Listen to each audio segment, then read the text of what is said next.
ibig sabihin, negative to. Ay, malamang dahil kung wala sila dyan, nakasagap sila ng balita. Sir, kinonfirm na ng asset ng Bitag na negative na daw, sulog na itong trabaho mo. Pumunta rin na, taga-DIIB. Yan ang sinasabi ko. Yan ang sinasabi ko. Ito ang kinahinatnan ng joint operation ng BITAG at mga operatiba ng District Intelligence and Investigation Branch o DIIB ng Southern Police District o SPD sa mga sindikatong nasa likod ng bentahan at bilihan ng mga nakaw na krudo at gasolina sa kahabaan ng C5 sa Taguig. Pumalpak ang operasyon dahil may naghudas na tauhan ng DIIB SPD. Isang realidad na mahalin tulad sa kasabihang sa bawat gubat ay may ahas.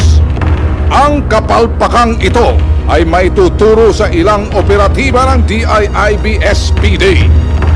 Nakasama na ng BITAG ang grupong ito sa matagumpay na operasyon laban sa isang pulis na protektor at kasabwat ng isang aborsyonista sa Pasay na nahulog sa aming patibong kamakailan lang.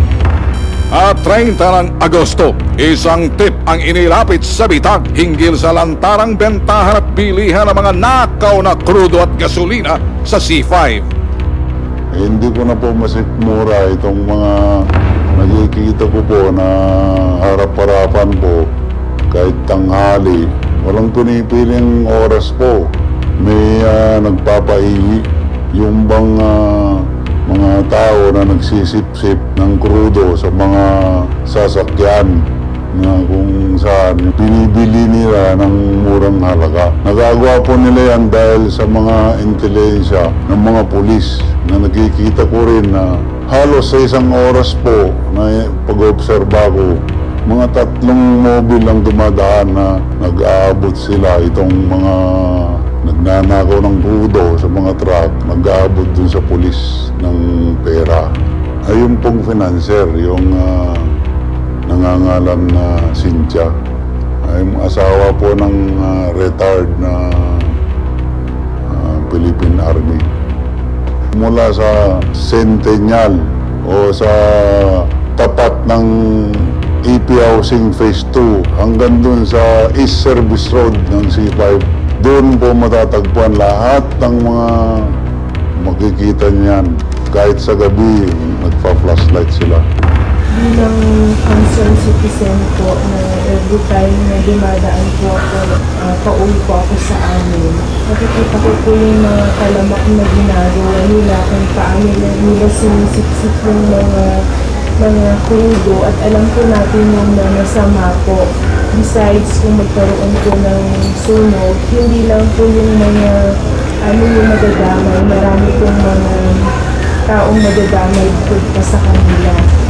Dahil dito, agad nagsagawa ng surveillance operation ang BITAG sa lugar na kung saan naispatan ng aming undercover ang isang ito habang nasa aktong nagpapaihi.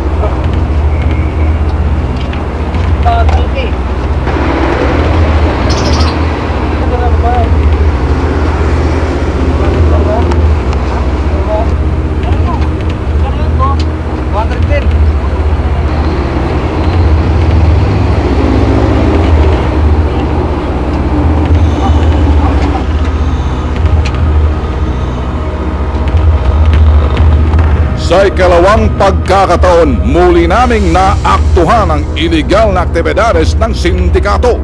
Nagkabayaran, kaputan. Sa BITAG Headquarters, matapos naming silipin ang nilalaman ng aming surveillance video, pinagplanuhan namin na ang gagamiting grupo ay aming inaasahang grupo, ang DIIB SPD. Mag-aalas 2 na ng madaling araw, tumulak na ang grupo ng BITAG at mga operatiba ng DIIB patungo sa target site. Pagdating sa lugar, pumwesto na ang mga operatiba ng DIIB at BITAG. Habang inikutan naman ng mga spotter ng DIIB ang area kung saan nagaganap ang aktwal na paihi. Maya-maya pa, nakatanggap ng text mula sa spotter.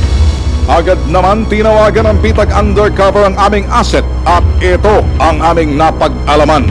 Paano merong pumunta doon na sa BI na kaninang alas 7 sa amin. Police yan sa BIIB dito sa SPD. Sinabi nyo ba? Mag-direct kayo ngayon? Ano ginawa? Siyempre, alam mo naman na rin yan, meron din siguro kaibigan sa kanila mga sinabi. So, ibig sabihin, negative to. Malamang dahil kung wala sila dyan, nakasagap sila ng balita. Sir, kinonfirm na ng asset ng Milag na negative na daw, sulok na itong trabaho nito. Kaya naman pala, may tarantadong hudas. Maging si Captain Batalya, aminadong may naghudas sa kanyang grupo. Nanita pa yung movie, no? Anong ibig sabihin nun? May 13th, may 13th, ayan o, ayan o.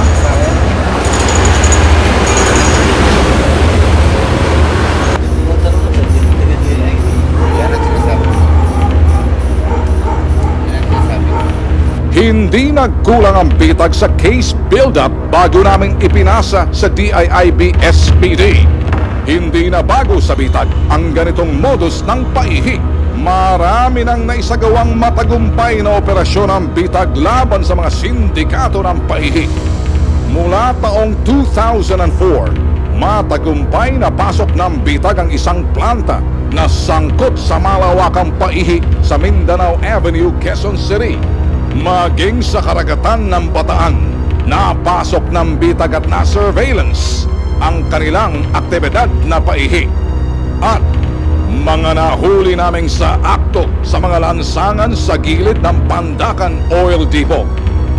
Matagal nang namamayagpag ang walang kadaladalang sindikato ng paihi sa C5 na nabitag na namin noong 2003. Matagumpay na napasok ng bitag ang kanilang kuta sa Taguig. Subalit, ang sindikato nga naman, habang tumatagal, gumagaling sa kanilang espesyalidad sa pagnanakaw ng mga krudo at gasolina sa pamamagitan ng paihi. Natuto na rin sila ng counterintelligence at nababayaran ang mga operatiba kaya't naisasagawa ang timbrihan. Alam ng bitag ang nagaganap na paihi sa C5.